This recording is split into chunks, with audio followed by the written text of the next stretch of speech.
Natapos na nga ang renovation ng dating pucho-pucho na bahay ni Hirako na lubos na kinatuwa nito. Manghang-mangha din siya sa kinalabasan ng interior nito dahil sa lawak at ganda nito. Tuwang-tuwa din sila Lulusi dahil may kanya-kanya na silang kwarto.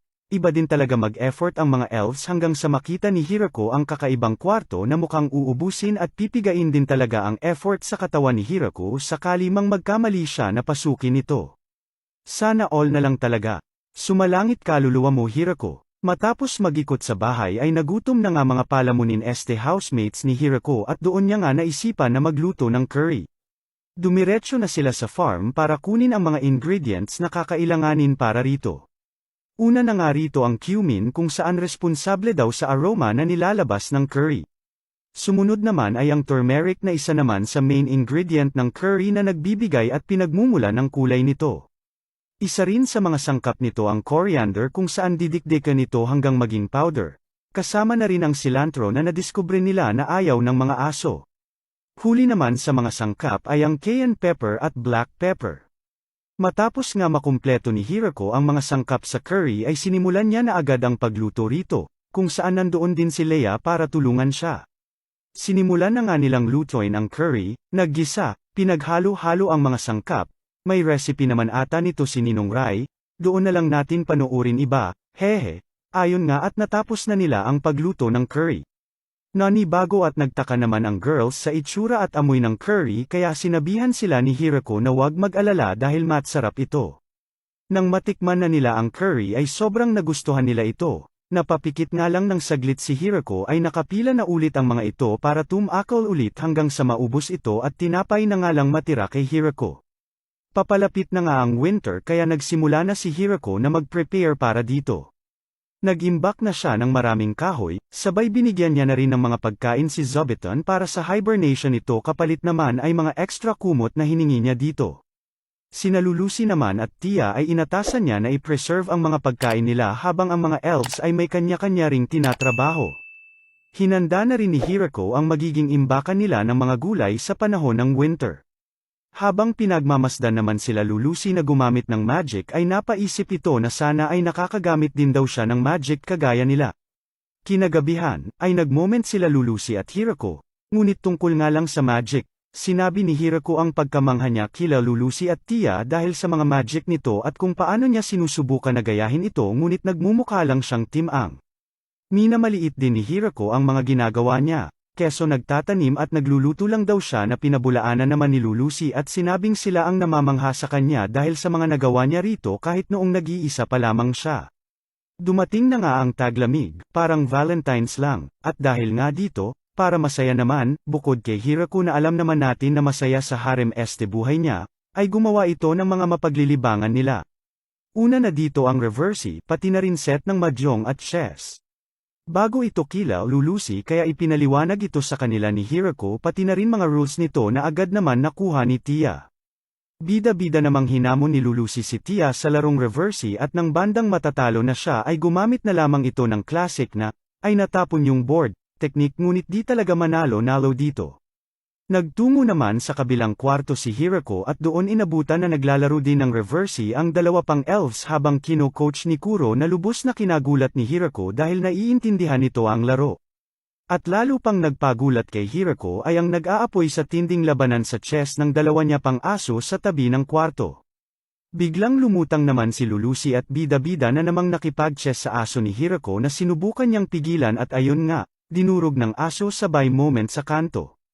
Kalaunan ay naglaro na din si Hirako kasama sila Tia at Leia, pati na rin si Kuro, sa pagnanais na maibawi man lamang si Lulusi. Malaki daw ang tsansa niya na manalo dahil komplikado nga daw ito na laro at bago pa lang sila Tia sa larong ito, hanggang sa nagpakitaan na sila ng kanya-kanya nilang hawak na kahit ako di ko din alam kung ano basta natalo at nadurage nila si Hirako, kung saan si Kuro pa nga ang nanalo at binasek lang sila. Sumunod ay naglaro naman sila ng bowling na pinakagusto ng Tres Marias sa lahat ng laro. At ayun na nga naging routine nila buong winter hanggang sa magtaginit na. Pakalabas nga nila ng bahay ay bumungad na agad sa kanila ang munting kampana ni Zobiton na ikinagulat nila. Doon na nga natano nila mula sa malayo ang isang dragon, na pinabulaanan naman ni Tia at sinabing isa daw itong wyvern. Ang dragon o wyvern ika ni Tia na nga ang lumusab sa lugar nila Hirako. Nagsimula na nga itong atikihin sila na dinipensahan naman agad nila Tia at Lulusi ngunit masyado itong malakas at tumagos peren ang atake nito. Sa pagnanais naman na iligtas ang farm at ang lahat sa kapahamakan ay may biglang lumabas na kakaibang sibat sa kamay ni Hirako na lubos niyang pinagtaka. Ngunit dahil nasa gitna sila ng labanan ay walang ano-ano'y sinibat niya ito sa wyvern. Sinubukang sanggay ng wyvern ang atake nito ngunit sa lakas ng atake ni Hirako ay tumagos lamang ito sa tatlong patong ng barrier ng wyvern at kinabagsak nito. Pinuntahan naman nila agad ang labi ng wyvern at dito tinanong ni Hirako kung marami daw ba ang mga halimaw na ganito at kung hindi naman ay maaari bang may nagpadala nito para sadyaing atikihin sila na pinabulaanan naman ng tatlo at sinabing imposible ito dahil sa rarity ng wyvern. Sa huli ay tinanong na lamang ni Hirako kung pwede daw ba makain ang wyvern. Agad naman itong niluto ni Hirako pakabalik sa kanila. Inilarawan naman nila ang karne ng wyvern bilang delicacy, na sa sobrang sarap nga daw nito ay maging mga hari ay pinapa-hunting pa ito para lamang matikman at makakain ng karne nito. Dito pinagpiestahan na nga nilang imukbang si Hirako luto ni Hirako at sa sobrang sarap nga nito ay mukhang may ikukulong na sa extra room sa second floor. Panuorin ang part 5 para maggots, hahaha. Lingid sa kaalaman nila Hirako, ay nabalita sa mga kalapit na kaharian ang tungkol sa pagkamatay ng isang wyvern. Isa na rito ang demonic kingdom of Galgardo sa kanluran kung saan nabahala ang mga ito sa pangyayari. Sa timog naman ay ang gatekeepers dragons na nakasaksi din at nabahala sa lakas ng kapangyarihan ni Hirako. Habang sa sakahan naman ni Hirako ay prinuproblema nito na bagamat masarap ang wyvern ay may kulang pa daw. At yun nga ay ang alak. Kaya naman iminungkahi ni Hirako na gumawa sila ng alak na lubos naman na kinasabik ng lahat. Sinimulan na nga nila sa pag-harvest ng mga ubas, matapos nito ay kailangan na nilang pipiin ang mga ito para makuha ang sariwang katas ng mga ubas, kaya naman gumawa sila ng isang platform para dito, kung saan dito nila aapakan ang mga ito hanggang mapiga, habang si Hirako naman ay nag-aabang sa baba, taga-salo ng katas nila. At may TikTok session pa nga ang mga ito para sabay-sabay at nasa rhythm sila. Inabot na nga sila ng dapit hapon sa pagpiga ng mga ubas na umabot ng 16 na bariles. Mukhang may planong lasingin itong mga girls, haha. Samantala, sa realm ng mga Diyos, ay pinapagalitan naman si Papa God ng anak niyang Diyosa ng agrikultura, dahil nga sa pagkakamali nito sa unang naging buhay ni Hirako, pati na rin ang pagpadala nito kay Hirako sa Forest of Death. At isa pa nga rito ay ang pagbigay ni Papa God kay Hirako ng replika ng makapangyarihang Holy Lance Grime, na nagdedrain ng buhay ng kung sino man ang gumagamit nito. Sabay litanya naman ni Papa God na binigyan niya naman daw ng malusog na katawan si Hirako kaya mabilis itong nakaka-recover, na lalo pang kinainis ng Diyosa. At ang lubos na nagpainit nga ng ulo nito ay kung bakit daw ba kasi matandang hakluban ang ginawang estatwa ni Hirako para sa kanya. Natigilan sa paggagansilyo ang cute na si Zobeton at pinatunog ang alarm niya. Kaya agad namang nagpunta sila Hirako sa gubat at doon nga nakita at nakilala ni Lulusi ang kapatid niyang babae na si Flora, kung saan sinundan niya daw ito nang malaman niya na pinahabol ito sa isang walang pusong anghel. Dudang-duda naman si Flora sa kung paano daw ba naging asawa ng kapatid niya si Hirako. Kaya pinagyabang naman ni Lulusi na si Hirako lang naman ang master ng mga Inferno Wolves at nakapatay lang naman ang isang wyvern. Sabay malupitang baw ni Flora. Nagtaka naman si Hirako dahil Inferno Wolf daw pala si Kuro sabay pabuga nito ng apoy at pasikat kay Hirako. Bilang bawi naman daw kay Flora sa sinapit nito kila Kuro sa gubat ay pinagluto niya ito ng pagkain na lubos namang nagustuhan ni Flora. Ipinaliwanag din ni Hirako kay Flora kung paano niya nagawa ang ilan sa sangkap ng kanyang kinakain na lubos na pumukaw ng kuryosidad nito. Makalipas nga ang ilang araw ay nagpaalam na nga muna ito sa kanila para makapagprepara daw sa research niya sa mga bagong natuklasan dito, at di nga nagtagal ay bumalik din agad ito, na may kasama ng batalyon ng Cocomelon Estimades at 2 baka pa nga na lubos namang kinatuwa ni Hirako dahil may source na daw sila ng gatas at cheese. Nainggit naman si Tia at umalis muna, at nang makabalik ito ay may kasama na itong kapwa niya Angel at mga lizardmen, at may manok pa nga na dala. Dami talaga gusto mapunta sa extra room, hahaha. Nagmula naman sa lahi ng mga ogre ang mga maids kaya likas itong mga masipag at malalakas ngunit napansin niya na puro nilaga lang mga luto nito kaya naman tinuruan niya itong magsiluto. Ang mga anghel naman na dinala ni Tia, na sina Gran Maria, Kudel, at Corwan ay ang naging patrol nila sa gubat, habang ang mga lizardman naman ang nakatoka sa mga mabibigat na trabaho na pinamumunuan ni Daga. Sumulpot naman bigla si Leia na may dala na namang sandamakmak na palamunin melon elves at pinagtaka naman ni Hirako kung bakit daw ba walang lalaki na elf. Malungkot namang itong sinagot ni Leia at sinabing wala na daw nakasurvive na lalaki, sabay kabig naman nito na okay lang daw dahil pwede naman na sila magparami at sabay palibot kay Hirako. Pasubscribe sa mga gustong maging Hirako, haha. Makalipas ang ilang araw ay nagpatawag ng pulong si Hirako kung saan iminungkahi niya na pangalanan na nila ang kanilang lugar since lumalaki na nga ito.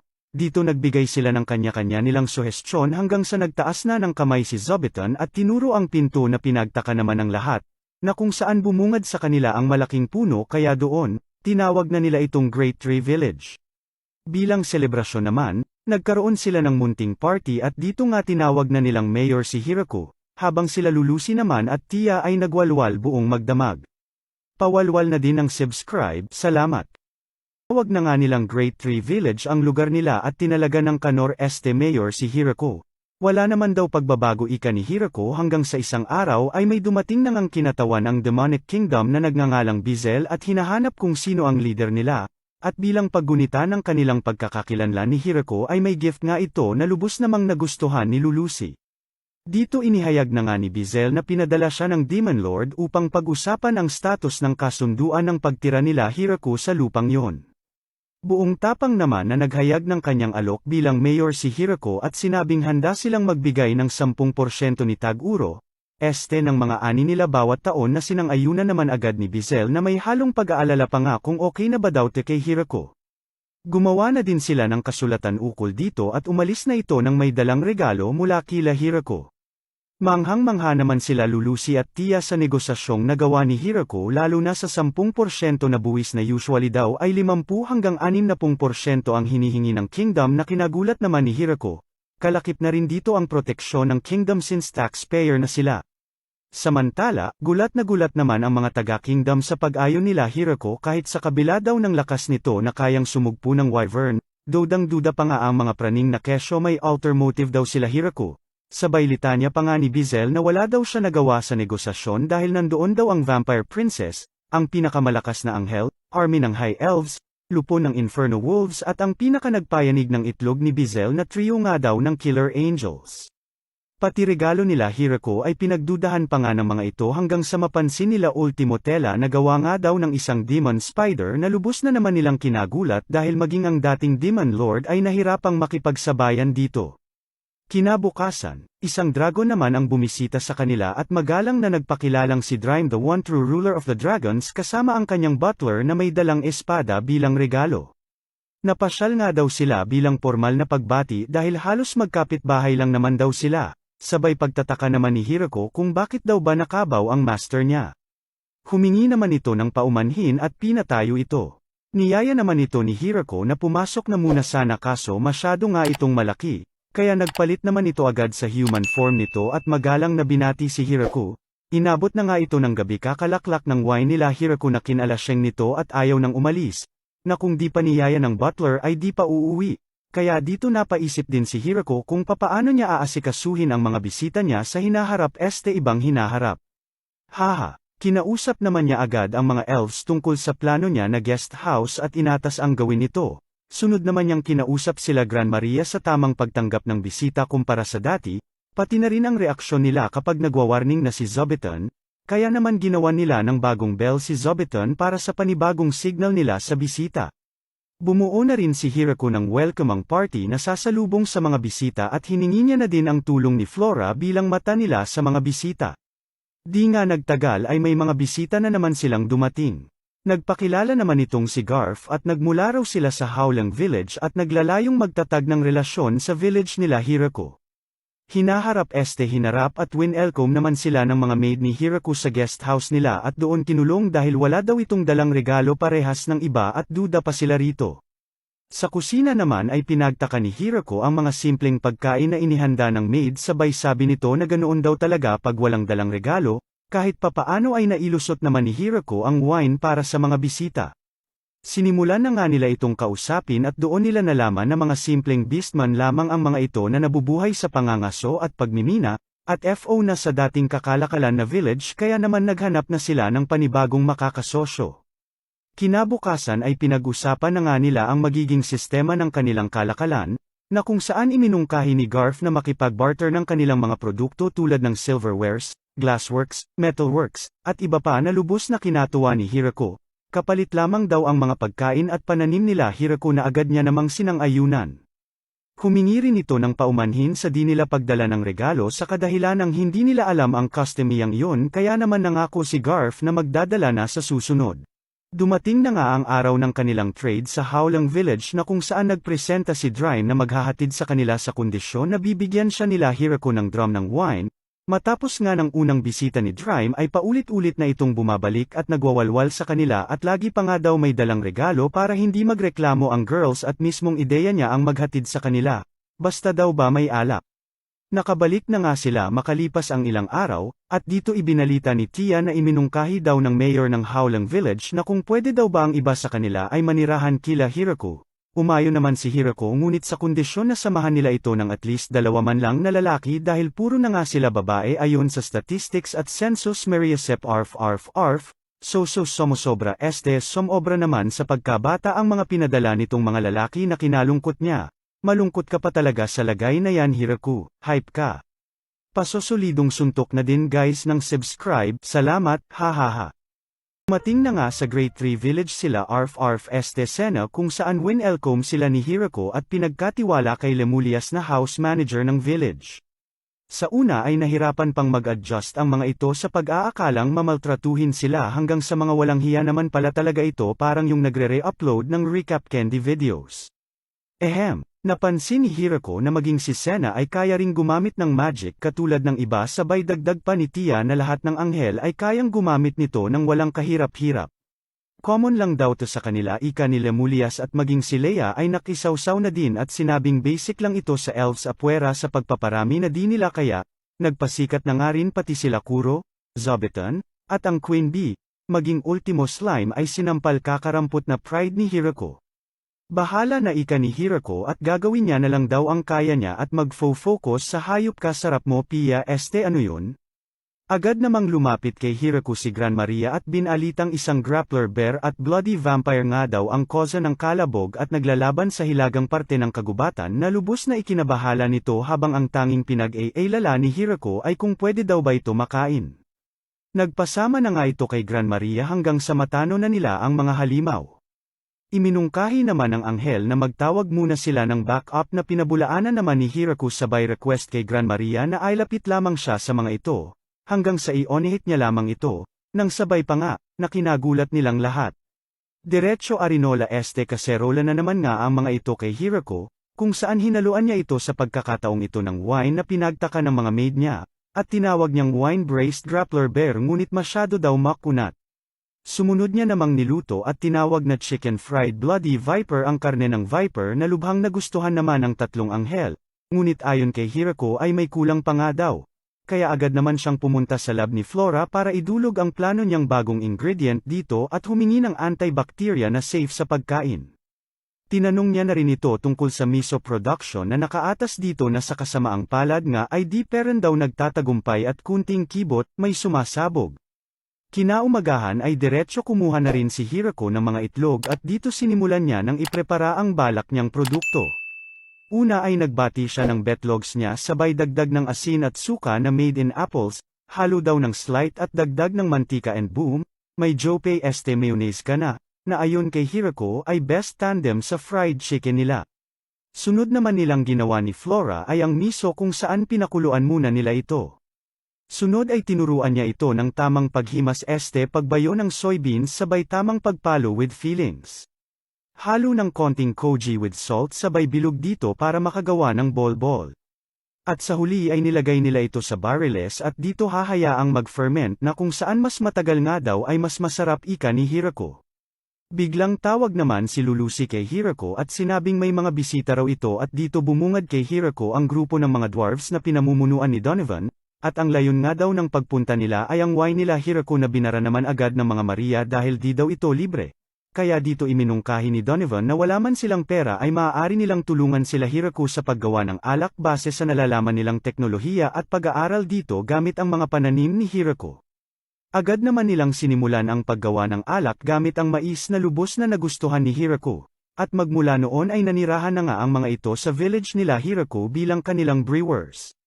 Kinagabihan ay may paparty na naman si Mayor Mongkanor Este Hirako bilang paggunita at pag-welcome sa mga dwarf at beastmen sabay pamudmod ng bago nilang gawang alak pati na rin mayonnaise. At since may alak, papahuli ba naman si Drime, walwala na ito. Haha, nagpasalamat naman si Donovan dahil sa pagtanggap sa kanila ni Hirako, sabay tanong naman ni Hirako dito, lalaki sa lalaki, na sa dami ng babae sa kanila kung may pumukaw man lang ba ng atensyon niya. Nahihiyang sumagot naman ito na masyado pa raw itong mga bata para sa kanya at type niya daw may balbas, hehe. Isang araw isang dragon ang kinagulat ni Hirako na bumaybay sa kanilang village sabay dumating din si Drime na pinagtaka nito. Bukod pa rito ay may isa pang dragon ang dumating kung saan delikado daw ika ni Hirako kaya sinibat niya ito ngunit sumablay ang atake niya sabay naghihikapos na sumulput ang butler nila Drime at sinabing di sila mga kalaban. Humingi naman ito ng paumanhin at pinakilala ang anak ng master niya na si Lastus Moonbaby at ang asawa ni Drime na nagpakiking na mo ara-ara yummy mama este nagpakilalang Gruffalon. Dito napag-alaman nga ni Hirako na dahil sa pag-alis-alis ni Drime sa kanila, pati na rin ang pagkawala ng ilan sa kanilang mga kayamanan, ay namuo ang pagtataka at pagdududa ng mag-ina sabay rason naman ni Drime na pagbuo ng relasyong diplomasya at politika lamang ang layo niya rito. Humingi naman ng paumanhin si Hirako sa pagtapon niya ng mahaba niyang sandata kay stepmom Este Gruffalon. Sabay nagsorry din ang mag-ina dahil sa komos yung nagawa nito, at dito nagpaalam na nga ang ating bida. Biglang seryoso mode naman si Tatay Drime mo sabay sabi sa asawa nito na ngayon daw ay alam na nito kung bakit ginagawa ito lahat ni Drime, na sinang-ayunan naman agad ni Gruffalon, kung saan mismong siya ay nakasaksi sa lakas ni Hirako, na kung hindi pa siya sinalba ni Zobiton ay deadlock na sana siya ngayon. Dito inatasan na nga ni Gruffalon na magstay na muna rito si Lasty dahil di nila pwedeng baliwalain lamang ang lakas ni Hirako, at siguraduhin niya raw sa lahat ng kanyang makakaya na masarapan este mabantayan si Hirako. Pisti ka talaga Hirako, sayo na lang lahat na hayop ka. Tinanggap naman agad ni Hirako ang mungkahi ni Lasty, iba din talaga, at dito nagsimula na nga itong manirahan sa kanila. Medyo di lang nito makambyo pang maayos ang lakas nito na sa simpleng baing nito ay naglilikha ng pagsabog, maging mapupulang kamatis ni Hirako ay pisak kay Lasty, na lubos na kinabahala nito. Namuo na rin ang takot sa mga hayop maging kila-kurusan hinga ng pagtira ni Lasty sa kanila. Takot pala talaga ang mga taga rito sa dragon ika ni Hirako kay Tia sabay dagdag ni Tia na bukod sa malalakas ito ay puno rin ito ng kaalaman at karunungan, di nga lang halata kay Drime, na nagpaisip kay Hirako. At yun na nga ay ang gawin nitong representative nila para humarap kila Bizel. Gulat naman si Bizel gawa ng isang dragon na nga ang humarap sa kanya. Puro oo na naman ang takot na tatay mong Bizel sa kung ano lamang ang kayang ibigay ng village sa kanila hanggang sa makauwi na nga ito kasama ang ibang praning na general at may pamiting na naman, kung saan inilahad ni Bizel na unti-unti na nga daw lumalakas ang puwersang militar ng village nila Hirako. Dagdag pa rito ang dragon na nakaharap niya. Dito iminungkahi naman ng ibang general na maglagay daw sila ng spy sabay sabi naman ni Bizel na siya na ang bahala, buhaha. Plano nga ni Bizel na ay planta ang mismong sarili niyang anak na si Florem sa village ni Hirako para mag-imbestiga, lalo na ang lakas militar nito, na agad naman itong sinang-ayunan. Pumunta na nga ito at nag-teleport sa village nila Hirako upang magsimula ng kanyang investigasyon. Winelcome naman siya ni Lasty bilang tagapamahala ng diplomatic relations ng village na kinagulat ni Florem dahil isang Lasty agad, kilalang dragon dahil sa lakas nito, ang bumungad agad sa kanya, tinar naman siya nito sa village na lubos na pinagtaka ni Florem na kesyo bakit ang isang legendary na dragon ay nagdadadada tungkol sa mga simpleng pananim. Tinawag naman ni Gran Maria si Lasty kaya dito nakabuelo na ng ikot sa village si Florem. Dito nakita niya na nga ang iba't ibang lahi na nakatira dito, maging ang pinakanagpayanig ng itlog ng tatay niya na trio ng Killer Angels, pati na nga rin daw ang mga elves na kilala sa pangingidnap ng mga lalaki na kinagulat ni Florem. Maging mga demon spiders tas inferno wolves na nagpayanig ng kulangot ni Florem. May pa-drawing na nga ito ng hierarchy nila sa village at mayor na nga lang ang wala at saktong napadaan naman si Hirako na tinarayan lamang nito. Nang makausap niya ulit si Lasty ay saka lamang niya napag-alaman na yung tinarayan niya ay ang mayor ng village na si Hirako nga, na lubos na kinagulat nito. Napag-alaman na rin ni Hirako na anak ito ni Bizel at pinagtataka niya nga kung bakit mong tanga ito pagkaharap siya. Kunting paalala. Yeah!